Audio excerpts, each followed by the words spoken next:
नमस्कार दोस्तों, आप सभी का बहुत बहुत स्वागत है आपके अपने ऑनलाइन इंस्टीट्यूट निशांत ज्ञान के यूट्यूब प्लेटफॉर्म पर। मैं नितिन उपाध्याय आप सभी का स्वागत करता हूं, अभिनंदन करता हूं आज के अपने इस वीडियो पर। मित्रों, मैं अच्छे तरीके से समझ रहा हूं कि आप सभी लोग वर्तमान में या तो यूपी पीईटी की तैयारी कर रहे हैं या तो एसएससी जीडी की तैयारी कर रहे हैं। इन्हीं दो एग्ज़ाम को फोकस करके आप तैयारी कर रहे हैं और हमें पूरी उम्मीद है कि आप लोग अच्छे से तैयारी कर रहे होंगे।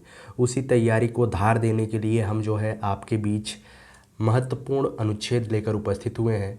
आप सभी लोग जानते हैं भारतीय संविधान में 22 भाग हैं, 395 अनुच्छेद हैं और 12 अनुसूचियां हैं। आप सभी लोग इसे जानते होंगे, इससे अवगत होंगे। तो कभी कभी क्वेश्चन पूछा जाता है कि अनुच्छेद 123 में क्या है।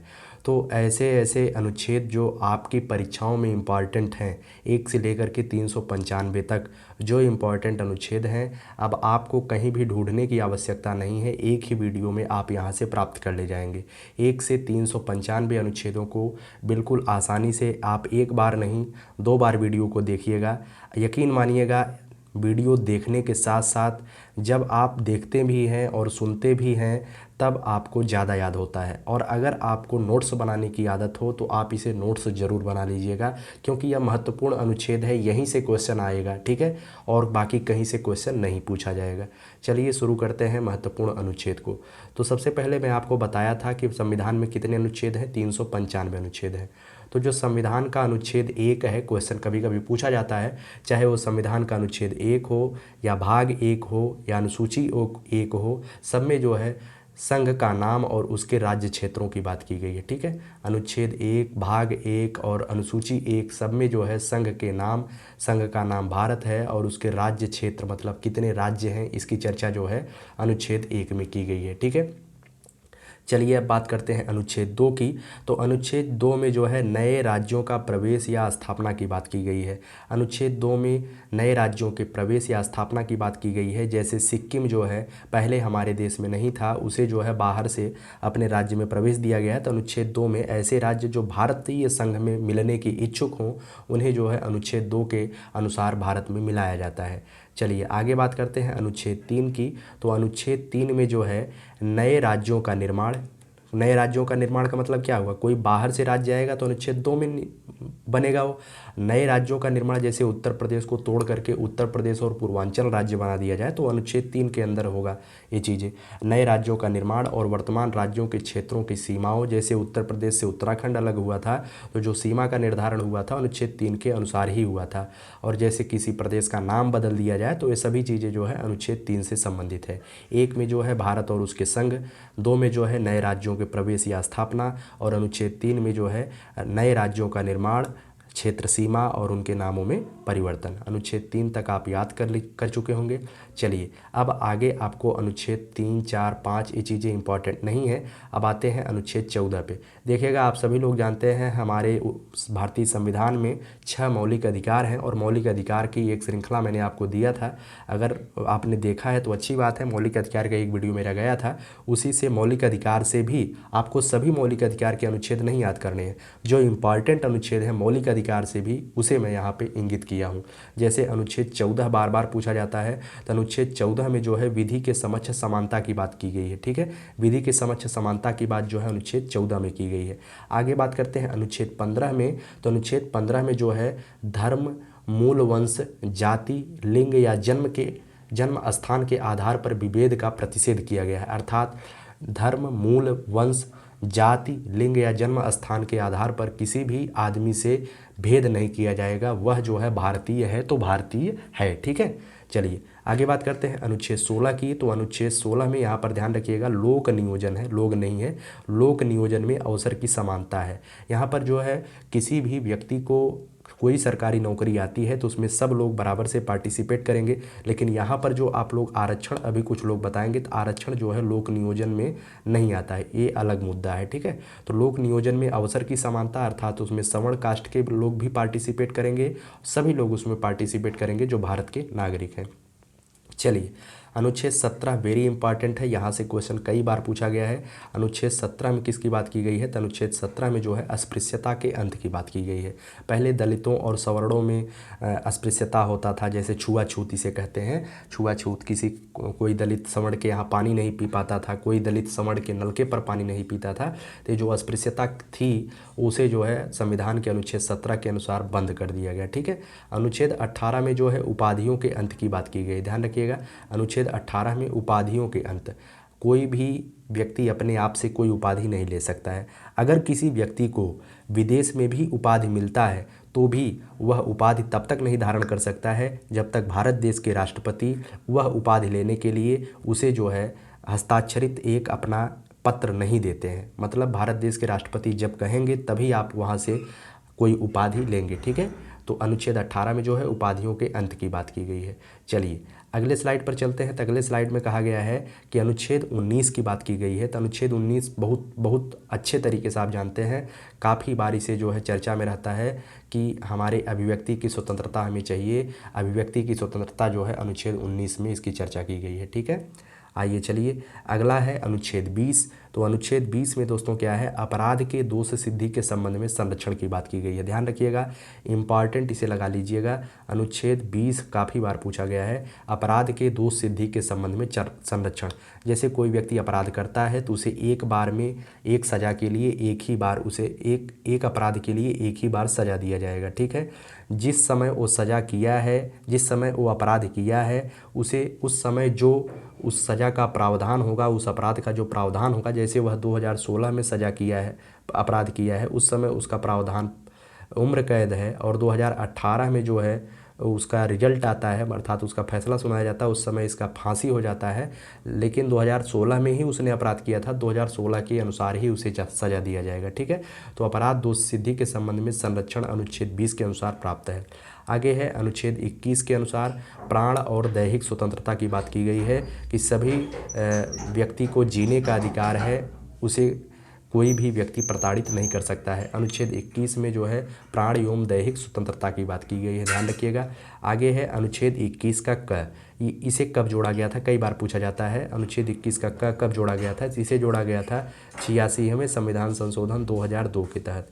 86वें संविधान संशोधन 2002 के तहत इस अनुच्छेद 21 का जोड़ा गया था। इसमें जो है 6 से 14 वर्ष तक के सभी बच्चों को निःशुल्क और अनिवार्य शिक्षा का प्रावधान किया गया था। आप सभी लोग जानते हैं कि प्राइमरी विद्यालय चल रहे हैं, प्राथमिक और जूनियर विद्यालय, उसमें जो है आप निःशुल्क शिक्षा ग्रहण कर सकते हैं। ठीक है। तो इसे अनुच्छेद 21 के अनुसार जोड़ा गया था और 86वें संविधान संशोधन 2002 के तहत। समझ में आया ना? चलिए अनुच्छेद 22 के अनुसार किसकी बात की गई है? तो अनुच्छेद 22 में जो है गिरफ्तारी के संबंध में संरक्षण की बात की गई है। अब क्या होता है, अनुच्छेद 20 और 22 में लोगों को कन्फ्यूजन होता है। अनुच्छेद 20 में किसकी बात की गई है? तो अपराध सिद्धि के संबंध में संरक्षण है। अनुच्छेद 22 में गिरफ्तारी के संबंध में संरक्षण। कैसे आप इसे कोरिलेट करेंगे? अनुच्छेद 20 में पहले आप अपराध करेंगे, उसके बाद आप गिरफ्तार होंगे, या पहले गिरफ्तार हो जाएंगे? नहीं, पहले आप अपराध करेंगे तब जा करके गिरफ्तार होंगे। तो अनुच्छेद 22 में जो है कुछ दशाओं में गिरफ्तारी के संबंध में संरक्षण की बात की गई है। अगर आपने मौलिक अधिकार का हमारा वीडियो नहीं देखा है, जा करके देख लीजिएगा, डिस्क्रिप्शन बॉक्स में उसका लिंक है, मज़ा आ जाएगा। ऐसा मौलिक अधिकार आपको पूरे यूट्यूब पर कहीं नहीं मिलेगा। ठीक है। मैं ये चीज़ें अपने अनुसार बोल रहा हूँ, ये मेरा कोई अभिमान नहीं है। ठीक है। चलिए आगे है अनुच्छेद 23। जब आप अनुच्छेद 23 की बात करते हैं तो मानव दुर्व्यापार एवं बलात्श्रम का प्रतिषेध है। कोई भी किसी से बधुआ मजदूरी नहीं करा सकता है, कोई भी किसी से बेगारी नहीं करा सकता है। बेगारी का मतलब क्या होता है कि बिना पैसे के हम आपसे काम करा लेंगे। ठीक है। तो ये अनुच्छेद 23 के अनुसार प्रतिबंधित है, आप ऐसा नहीं कर सकते हैं। अनुच्छेद 24 की बात की जाए तो अनुच्छेद 24 में जो है कारखानों में 14 वर्ष से कम, यहाँ पर 14 वर्ष से कम की बात की गई है।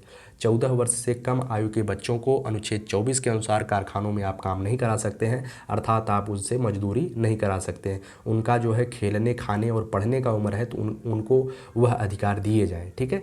चलिए अनुच्छेद 25 की बात करते हैं। तो अनुच्छेद 25 में मित्रों किसी भी धर्म को अवैध यहाँ पर लिखा गया है, टाइपिंग मिस्टेक है, इसे जो है अबाध लिख लीजिएगा।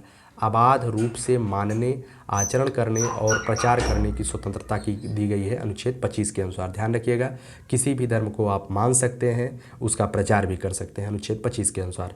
और अनुच्छेद 29 की बात की जाए तो अनुच्छेद 29 में जो है अल्पसंख्यकों के हितों के संरक्षण की बात की गई है। ठीक है, अल्पसंख्यकों के हितों के संरक्षण की बात किसमें की गई है, तो अनुच्छेद 29 में की गई है। ठीक है, तो उम्मीद करता हूँ इतनी चीज़ें आपको अच्छे से क्लियर हो गई होंगी। ठीक है, चलिए आगे हम करते हैं। बार बार करेंगे तो ज़्यादा वो हो जाएगा, वीडियो लंबी हो जाएगी, तो आप लोग पीछे करके देख लीजिएगा, रिवाइज जरूर करिएगा।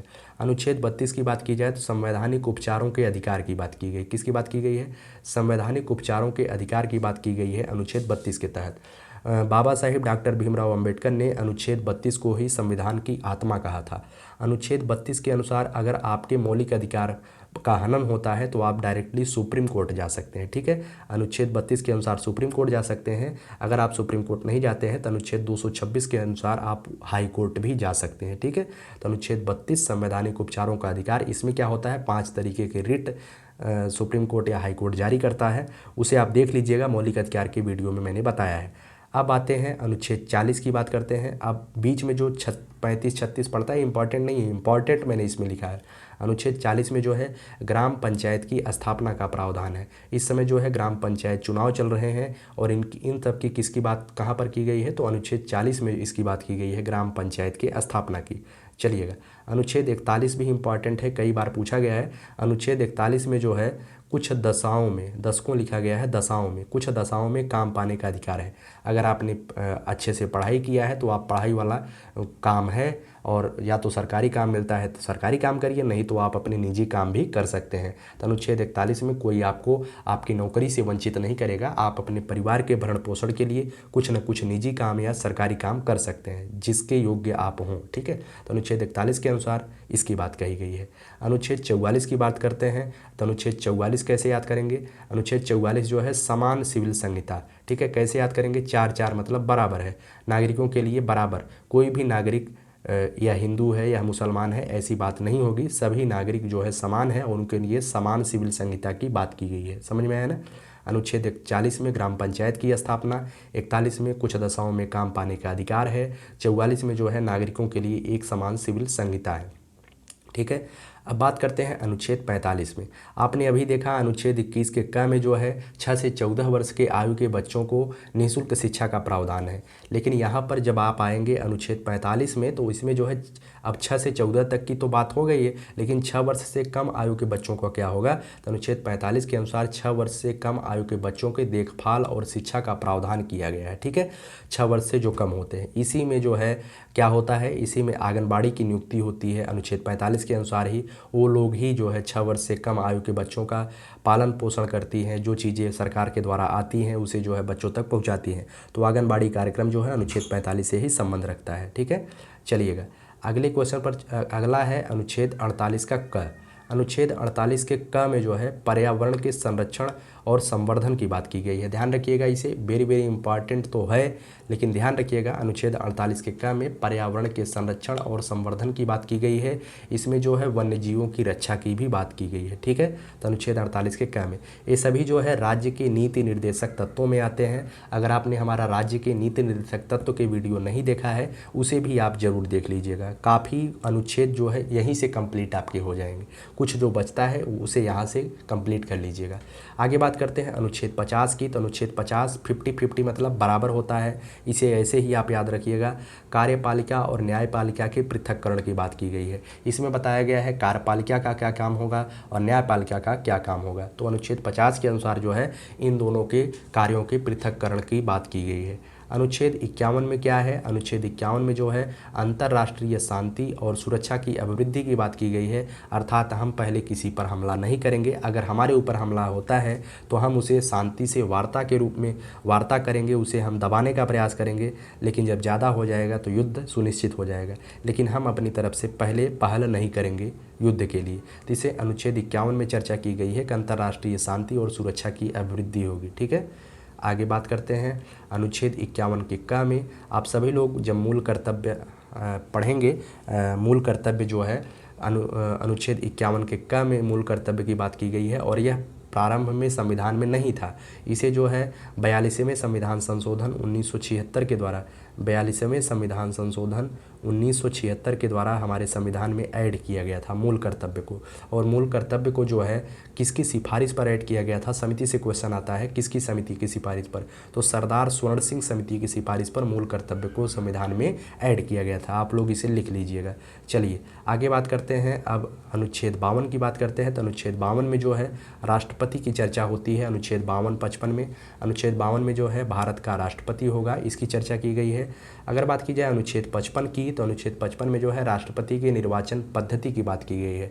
राष्ट्रपति का निर्वाचन कैसे होता है? राष्ट्रपति का निर्वाचन एकल संक्रमणीय मत पद्धति के अनुसार होता है। अब हम यहाँ पर राष्ट्रपति के निर्वाचन पद्धति को अच्छे से क्लेरिफाई नहीं कर सकते हैं क्योंकि वीडियो ज़्यादा लंबी हो जाएगी। ध्यान रखिएगा, मेरा टारगेट है अनुच्छेद याद कराना, तो अनुच्छेद आप याद रखिएगा। अनुच्छेद 55 में राष्ट्रपति के निर्वाचन की पद्धति की बात की गई है। अगर बात की जाए वहीं अनुच्छेद 58 की, तो अनुच्छेद 58 में जो है राष्ट्रपति पद की योग्यता की बात की गई है कि राष्ट्रपति पद की योग्यता क्या होगी। राष्ट्रपति बनने के लिए मिनिमम जो आयु होती है वो 35 वर्ष होती है, ध्यान रखिएगा।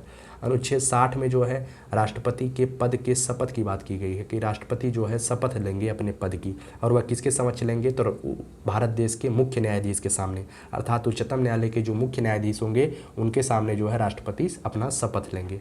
चलिए अनुच्छेद 61 आप सभी लोगों के मुख पर याद होगा, अच्छे से याद होगा। अनुच्छेद 61 पे जो क्या होता है, राष्ट्रपति पर महाभियोग की बात की गई है। मैंने राष्ट्रपति को भी अच्छे से क्लियर किया है। अनुच्छेद 61 कंप्लीट होता है, उसके बाद हम राष्ट्रपति के संबंधित इतने ही चीज़ें थी जो चीज़ें आपको ध्यान रखनी थी। आगे हम बात करते हैं अनुच्छेद 66 की। तो अनुच्छेद 66 में जो है उपराष्ट्रपति के निर्वाचन की बात की गई है। ध्यान रखिएगा, अनुच्छेद 66 उपराष्ट्रपति के निर्वाचन की बात की गई है कि उपराष्ट्रपति का निर्वाचन किस तरीके से होगा। आगे बात करते हैं अनुच्छेद 70 की। अन्य आकस्मिकताओं में राष्ट्रपति के कृत्यों का निर्वहन अब कौन करेगा? उपराष्ट्रपति करेगा। जैसे कोई राष्ट्रपति की अचानक मृत्यु हो जाती है या राष्ट्रपति कहीं टूर पर चले जाते हैं ज़्यादा दिन के लिए, तो अनुच्छेद 70 के अनुसार जो है उपराष्ट्रपति राष्ट्रपति के कार्यों का निर्वहन करने लगेगा। ठीक है, अब आगे बात करते हैं वेरी वेरी इंपॉर्टेंट अनुच्छेद 72। अनुच्छेद 72 के द्वारा राष्ट्रपति को क्षमादान की शक्ति प्राप्त है। अगर कोई भी व्यक्ति जिसे सुप्रीम कोर्ट या हाई कोर्ट के द्वारा या पूरे भारत देश के किसी भी न्यायालय के द्वारा उसे फांसी की सज़ा दे दी जाती है, तो अगर वह राष्ट्रपति के पास जाता है तो राष्ट्रपति उसे क्षमा कर सकते हैं। ठीक है, तो अनुच्छेद 72 के अनुसार राष्ट्रपति के द्वारा क्षमादान की शक्ति मिली है। ठीक है, चलिए अनुच्छेद 74 की बात की जाए तो अनुच्छेद 74 में जो है राष्ट्रपति की सहायता के लिए मंत्रिपरिषद की स्थापना होगी, इसकी बात कही गई है। अनुच्छेद 74 में राष्ट्रपति की सहायता के लिए मंत्रिपरिषद की स्थापना होगी, इसकी बात कही गई। अनुच्छेद 75 में जो है प्रधानमंत्री की चर्चा हुई है। अनुच्छेद 75 के अनुसार लोकसभा का जो बहुमत दल का नेता होता है वो कौन होगा? प्रधानमंत्री होगा। ठीक है, चलिए अनुच्छेद 76 की अगर बात की जाए तो अनुच्छेद 76 में किसकी बात की गई है? तो भारत के महान न्यायवादी की बात की गई है। यह कौन होता है? यह जो है भारत सरकार की तरफ से जो भारत सरकार का प्रतिनिधित्व करता है, भारत सरकार जैसे कि भारत सरकार के अनुसार भारत सरकार के जो कानूनी काम होते हैं उसे ये निर्वहन करता है। ठीक है, भारत सरकार के कानूनी कार्यों को देखरेख करता है भारत का महान न्यायवादी, और इसका जो है अनुच्छेद 76 के अनुसार संविधान में संवैधानिक पद का दर्जा दिया गया है। चलिए अनुच्छेद 79 की बात की जाए तो अनुच्छेद 79 में संसद के गठन की बात की गई है। अनुच्छेद 80 की बात की जाए तो राज्यसभा की बात की गई है, और अनुच्छेद 81 की बात की जाए तो लोकसभा की चर्चा की गई है। आप इसे कैसे याद करेंगे कि संसद याद करना क्या है? सरल है, सरल स से सरल संसद अनुच्छेद 79 में, र मतलब राज्यसभा अनुच्छेद 80 में, ला मतलब लोकसभा अनुच्छेद 81 में। तो 79, 80, 81 संसद के गठन, राज्यसभा का गठन, 81 में लोकसभा का गठन। चलिए आगे बात करते हैं अनुच्छेद 108 में। तो अनुच्छेद 108 में कुछ दशाओं में, यहाँ दशकों लिख दिया गया है, कुछ दशाओं में दोनों सदनों की संयुक्त बैठक, अगर दोनों सदनों में किसी मुद्दे को लेकर तकरार हो जाता है तो अनुच्छेद 108 के अनुसार वो दोनों जो है संयुक्त बैठक करेंगे और उसका निर्णय निकालेंगे। अगर संयुक्त बैठक होता है तो उसकी अध्यक्षता जो है लोकसभा अध्यक्ष करेगा, इसे भी आप ध्यान रखिएगा। और जो संयुक्त अधिवेशन है वो कौन बुलाता है, तो राष्ट्रपति बुलाता है, आप इसे भी ध्यान रखिएगा। अनुच्छेद 110 की बात की जाए तो इसमें जो है धन विधेयक की परिभाषा दी गई है और कुछ नहीं है। अनुच्छेद 112 की बात की जाए तो अनुच्छेद 112 में जो है वार्षिक वित्तीय विवरण की बात की गई है, वर्ष में बजट की बात अनुच्छेद 112 में कही गई है, ठीक है। अनुच्छेद 123 की बात की जाए तो अनुच्छेद 123 के द्वारा राष्ट्रपति के द्वारा अध्यादेश जारी कर सकता है। राष्ट्रपति को यह शक्ति है कि अगर जो है काफ़ी दिनों से संसद का कोई भी सत्र नहीं चल रहा है, जैसे न राज्यसभा में बैठक चल रही है न लोकसभा में बैठक चल रही है, तो राष्ट्रपति अनुच्छेद 123 के अनुसार अध्यादेश जारी करके उन्हें कह सकता है कि आप लोग बैठक करिए और देश के हित के निमित्त काम करिए, ठीक है। तो राष्ट्रपति के द्वारा अध्यादेश अनुच्छेद 123 के अनुसार जारी किया जाता है, ये जो है बहुत ही इम्पॉर्टेंट है, ध्यान रखिएगा। चलिए आगे बात करते हैं अनुच्छेद 124 के अनुसार। तो अनुच्छेद 124 के अनुसार जो है उच्चतम न्यायालय के गठन की बात की गई है। इम्पॉर्टेंट यह भी है, अनुच्छेद 124 के अनुसार उच्चतम न्यायालय के गठन की बात कही गई है, ठीक है, कि पूरे भारत देश में एक उच्चतम न्यायालय होगा, जो कहाँ पर होगा, भारत के राजधानी में होगा, ठीक है। तो राजधानी यहाँ पर कहाँ है, नई दिल्ली में है, तो नई दिल्ली में उच्चतम न्यायालय है जिसे सुप्रीम कोर्ट कहा जाता है। आगे है अनुच्छेद 137। अनुच्छेद 137 के अनुसार क्या है, उच्चतम न्यायालय को पुनर्विलोकन की शक्ति है। जैसे कोई संविधान कोई विधेयक मतलब कि कोई कानून जो है संसद के द्वारा पास कर दिया जाता है और उस कानून में जो है तानाशाही की बू आती है, अर्थात वह कानून मानवीय भावनाओं के परे है, मानवीय भावनाएं उससे आहत होती हैं, मानवता को समाप्त कर सकती हैं। ऐसी चीज़ें जब हो जाती हैं और संसद के द्वारा तो पास हो गई हैं, लेकिन अब अगर उच्चतम न्यायालय को लगता है कि यह कानून, यह जो है दिक्कत है, इससे जो है मानवीय भावनाएं आहत होंगी, यह देश के लिए हितकारी नहीं है, तो अनुच्छेद 137 के अनुसार वह उस कानून को पुनर्विलोकन कर सकता है, अर्थात वह उसे निरीक्षण कर सकता है कि यह कानून सही है या गलत है। ध्यान रखिएगा, इम्पॉर्टेंट है। अनुच्छेद 137 के अनुसार उच्चतम न्यायालय को पुनर्विलोकन की शक्ति मिली है। आगे हम बात करते हैं अनुच्छेद 143 की। तो अनुच्छेद 143 में उच्चतम न्यायालय से परामर्श करने की राष्ट्रपति को शक्ति है। बहुत ही काफ़ी बार क्वेश्चन पूछा गया है, उच्चतम न्यायालय से परामर्श लेने का अधिकार जो है राष्ट्रपति को किस अनुच्छेद के तहत है, तो 143 के तहत है। लेकिन राष्ट्रपति उच्चतम न्यायालय के परामर्श को मानने के लिए बाध्य नहीं होता है। अगर उसे अच्छा लगेगा तो मानेगा, नहीं अच्छा लगेगा तो नहीं मानेगा, ठीक है। चलिए आगे बात करते हैं अनुच्छेद 148 की। तो अनुच्छेद 148 में, जिसे आप इंग्लिश में कैग कहते हैं, उसे हिंदी में क्या कहा जाता है, भारत के नियंत्रक एवं महालेखा परीक्षक। भारत के नियंत्रक एवं महालेखा परीक्षक की बात कहाँ पर हुई है, तो अनुच्छेद 148 में कही गई है, ठीक है। आगे हम बात करते हैं अनुच्छेद 155 की। तो अनुच्छेद 155 में जो है राज्यपाल की नियुक्ति की बात कही गई है। अनुच्छेद 155 में कहा गया है राज्यपाल की नियुक्ति जो है राष्ट्रपति के द्वारा की जाएगी, ठीक है। चलिए आगे बात करते हैं अनुच्छेद 161 में। अभी आप लोगों ने पढ़ा था अनुच्छेद 72। अनुच्छेद 72 के अनुसार क्या था, राष्ट्रपति को क्षमादान की शक्ति थी। अब राज्यपाल को भी क्षमादान की शक्ति है, वो किसके अनुसार है, अनुच्छेद 161 के अनुसार है। अनुच्छेद 161 के अनुसार राज्यपाल को क्षमादान की शक्ति है, लेकिन यह फांसी की सज़ा को माफ़ नहीं कर सकते हैं। कोई सज़ा 10 साल का है तो उसे 5 साल का कर सकते हैं, लेकिन पूर्णतः माफ़ नहीं कर सकते हैं, ठीक है। चलिए, और यह सुप्रीम कोर्ट के द्वारा अगर फैसला सुनाया गया तो ये जो है नहीं माफ़ करेंगे। हाई कोर्ट के द्वारा अगर फैसला सुनाया जाएगा तभी जो है राज्यपाल क्षमादान कर पाएंगे। चलिए आगे है अनुच्छेद 164 के 1 में मुख्यमंत्री की नियुक्ति राज्यपाल के द्वारा होगी, ऐसी बात कही गई है। अनुच्छेद 164 में क्या है, अनुच्छेद 164 में यही है कि मंत्रिपरिषद का निर्माण होगा, वह जो है विधानसभा का मंत्रिपरिषद होगा। जैसे केंद्र में जो है मंत्रिपरिषद होता है, वैसे राज्य में भी मंत्रिपरिषद बनेगा। और अनुच्छेद 164 के 1 के अनुसार मुख्यमंत्री की नियुक्ति जो है राज्यपाल के द्वारा की जाएगी और अन्य मंत्रियों की नियुक्ति जो है मुख्यमंत्री की परामर्श पर राज्यपाल के द्वारा की जाएगी। अब आगे बात करते हैं अनुच्छेद 165 की। तो राज्य के महाधिवक्ता की बात की गई है। जिस तरीके से अनुच्छेद 76 के अनुसार आपने देखा कि अनुच्छेद 76 के अनुसार देखा आपने कि संसद में केंद्र सरकार में एक महान्यायवादी होता है जो केंद्र के कानूनी मामलों को देखता है, ठीक उसी तरीके से अनुच्छेद 165 के अनुसार राज्य में भी एक कानून का विधिवेत्ता होता है राज्य सरकार के पास, जिसे राज्य का महाधिवक्ता कहा जाता है। इंपॉर्टेंट क्वेश्चन है अनुच्छेद 165। अनुच्छेद 169 की बात की जाए तो अनुच्छेद 169 में राज्यों में विधान परिषदों के सृजन और उसके निरसन की बात कही गई है। अर्थात 169 में किसी भी राज्य में अगर विधान परिषद है तो उसे समाप्त भी किया जा सकता है, अगर नहीं है तो उसे गठन भी किया जा सकता है। अनुच्छेद 169 में इसकी बात कही गई है। आगे बात करते हैं अनुच्छेद 174 की। तो अनुच्छेद 174 में जो है राज्यपाल द्वारा राज्य विधानमंडल को समय समय पर सत्र बुलाना, उसका सत्रावसान करना, विधानसभा को विघटित करने का अधिकार है अनुच्छेद 174 के अनुसार। ठीक है, समझ में आया ना। चलिए अगले स्लाइड पर चलते हैं। अगला स्लाइड है अनुच्छेद 213। जैसे आपने पढ़ा था अनुच्छेद 123, क्या पढ़ा था आपने? अनुच्छेद 123 के अनुसार जो है राष्ट्रपति को अध्यादेश जारी करने का अधिकार है। अब इसे ही थोड़ा सा आप 2 को पहले लेके चले आइए, बस 1 को बाद में लेके, 1 को उसके बाद 3, 2 1 3। अनुच्छेद 213 में जो है राज्यपाल द्वारा अध्यादेश जारी करने का अधिकार है। अनुच्छेद 123 के अनुसार राष्ट्रपति अध्यादेश जारी करेगा, 213 के अनुसार राज्यपाल अध्यादेश जारी करेगा। अभी आपने पढ़ा था अनुच्छेद 124। अनुच्छेद 124 के अनुसार क्या था? उच्चतम न्यायालय का गठन था। अब इसे ही थोड़ा सा मॉडिफाई किया गया है, अनुच्छेद 214 बना दिया गया है। अनुच्छेद 214 में राज्यों के लिए उच्च न्यायालय की बात कही गई है। ध्यान रखिएगा, ऐसे ही याद किया जाता है। ठीक है, अनुच्छेद 124 के अनुसार उच्चतम न्यायालय का गठन, लेकिन 214 के अनुसार उच्च न्यायालय का गठन किया जाएगा।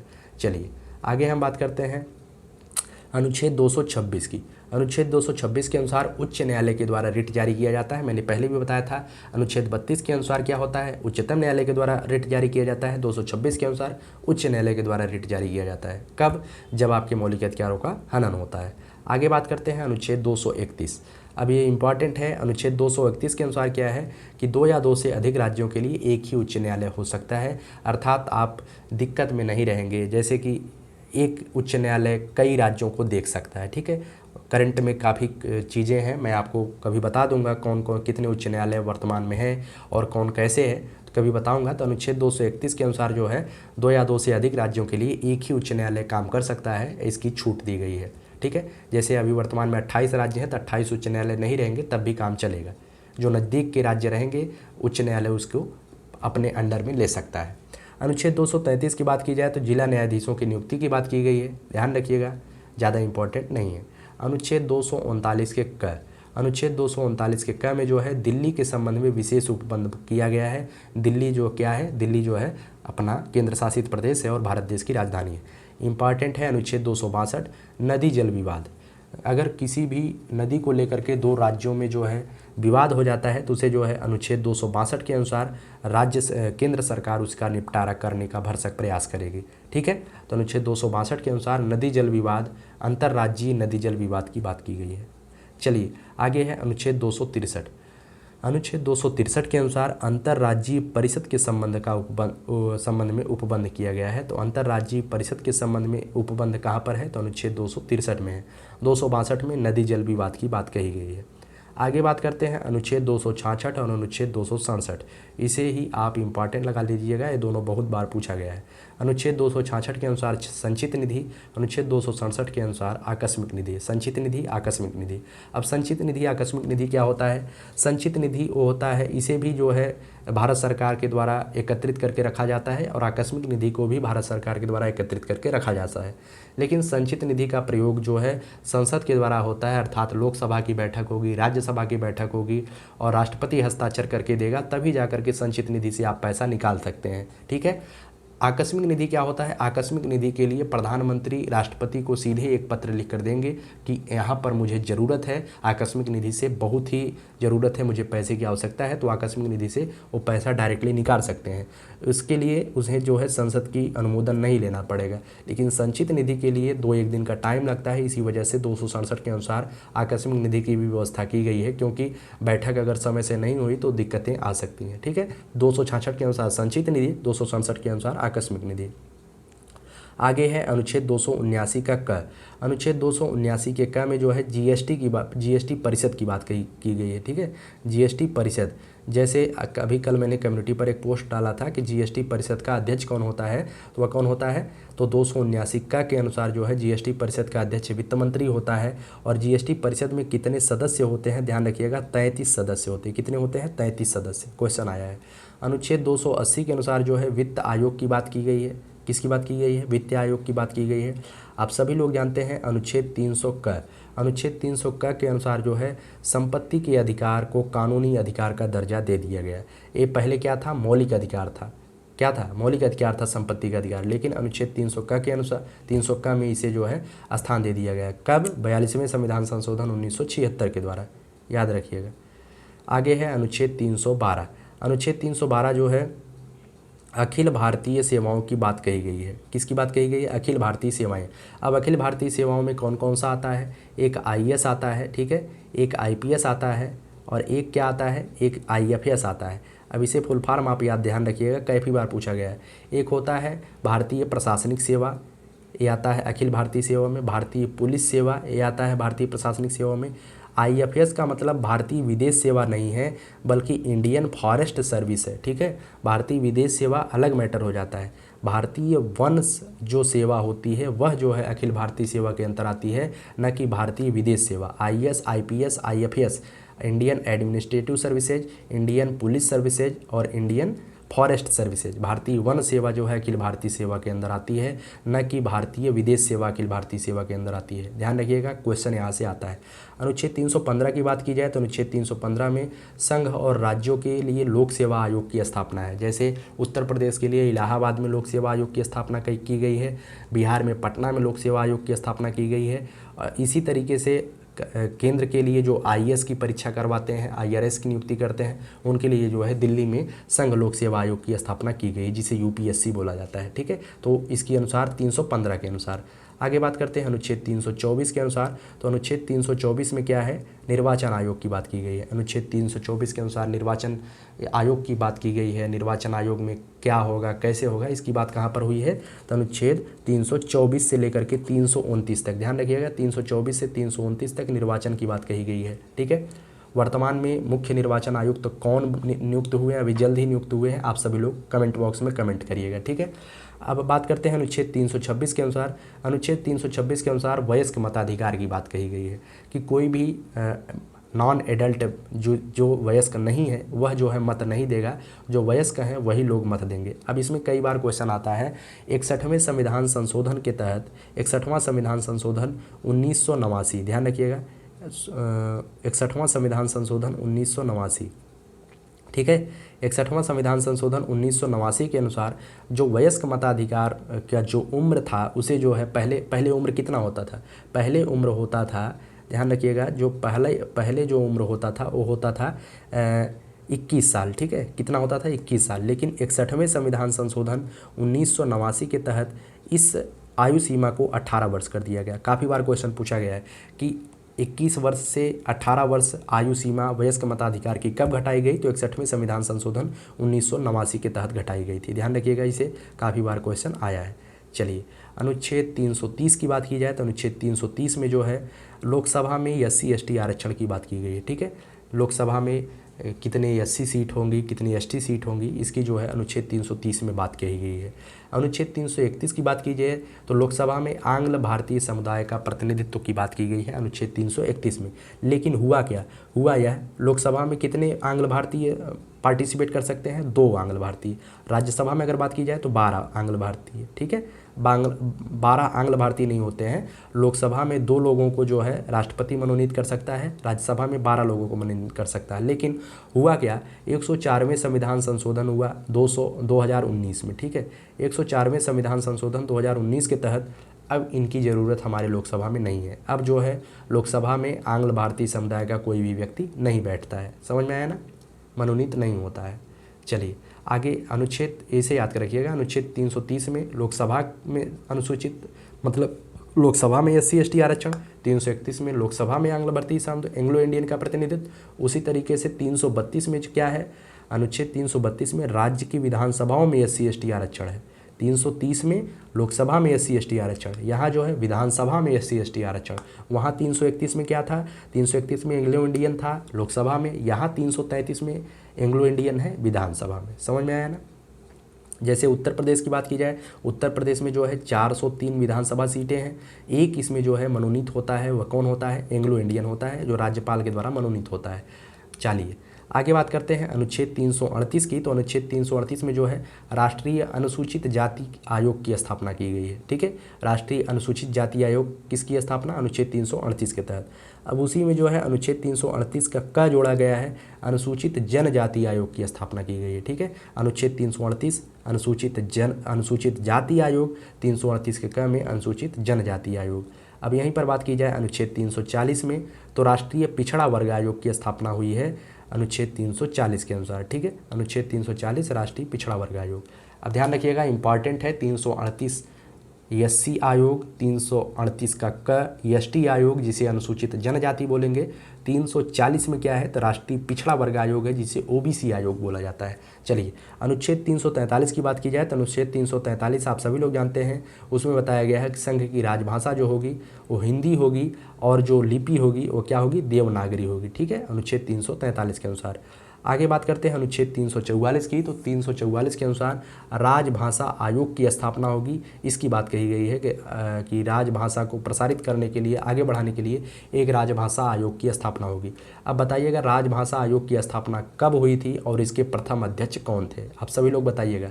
चलिए आगे हम बात करते हैं। अब राष्ट्रपति से संबंधित 3 महत्वपूर्ण अनुच्छेद हैं जो आपातकाल से संबंधित है, उसे ध्यान रखिएगा। अनुच्छेद 352 के तहत जो है राष्ट्रीय आपातकाल लग सकता है। राष्ट्रीय आपातकाल हमारे देश में 1975 में लगा था, आप सभी लोग जानते होंगे। 2 जून 1975 को राष्ट्रीय आपातकाल लगा था। शायद 2 जून को लगा था या 23 जून को लगा था, मुझे क्लियर नहीं है, लेकिन राष्ट्रीय आपातकाल जो है 1975 में इंदिरा जी के शासनकाल में लगा था। अब वह कैसे हुआ था इसकी अलग चीज़ है। अनुच्छेद 356 के तहत राष्ट्रपति शासन हो सकता है। यह राज्यों में, राज्य की जब संवैधानिक तंत्र विफल हो जाता है तो वहाँ पर जो है 356 के तहत केंद्र सरकार शासन करने लगती है, राज्यपाल शासन हो जाता है। अनुच्छेद 360 की बात की जाए तो अनुच्छेद 360 के तहत वित्तीय आपातकाल की बात की गई है। 4 इसमें जोड़ा घटाया गया है। अनुच्छेद 352 में 4 जोड़ दिया गया, 356 आ गया, 356 में 4 जोड़ दिया गया, 360 आ गया। पहले है राष्ट्रीय आपातकाल, उसके बाद है राष्ट्रपति शासन, उसके बाद है वित्तीय आपातकाल। अब अंतिम में आपको एक अनुच्छेद और याद रखना है जो कि इम्पॉर्टेंट है, अनुच्छेद 368। अनुच्छेद 368 के अनुसार जो है संविधान संशोधन की प्रक्रिया है, प्रक्रिया की बात कही गई है और यह अधिकार किसका होगा तो संसद का अधिकार होगा। अर्थात कोई न प्रधानमंत्री इसको कर सकता है, न राष्ट्रपति अकेले कर सकता है। जब तक संसद जो है दोनों सदनों से कानून पारित नहीं करेगी तब तक संविधान में कोई संशोधन नहीं हो सकता है। ठीक है, संविधान में संशोधन की प्रक्रिया कहाँ से लिया गया है तो आप सभी लोग जानते हैं दक्षिण अफ्रीका से लिया गया है। कि कहाँ से? साउथ अफ्रीका से लिया गया है, दक्षिण अफ्रीका से। तो और इसकी बात जो है अनुच्छेद 368 में कही गई है। ठीक है, और यहीं पर जो है वीडियो समाप्त होती है। 1 से लेकर के 395 अनुच्छेद तक एक एक अनुच्छेद जो आपके लिए इम्पॉर्टेंट थे मैंने अच्छे से क्लियर किया है। अगर वीडियो आपको पसंद आती है तो बोलने की ज़रूरत नहीं है, कर दीजिएगा आप लोग लाइक शेयर सब्सक्राइब, अच्छा लगे तो। ठीक है, वैसे मैंने काम किया है आपके लिए अच्छे से और इतना कंटेंट आपके लिए एकत्रित किया और आपको दिया तो थोड़ा सा मुझे खुशी होती है। अगर आपको वीडियो अच्छा लगता है शेयर भी कर दीजिएगा, थोड़ा सा मुझे भी तसल्ली मिलेगी, नहीं मैं काम कर रहा हूँ तो आप लोगों को अच्छा भी लग रहा है। ठीक है, धन्यवाद वीडियो को पूरा देखने के लिए और सपोर्ट करने के लिए।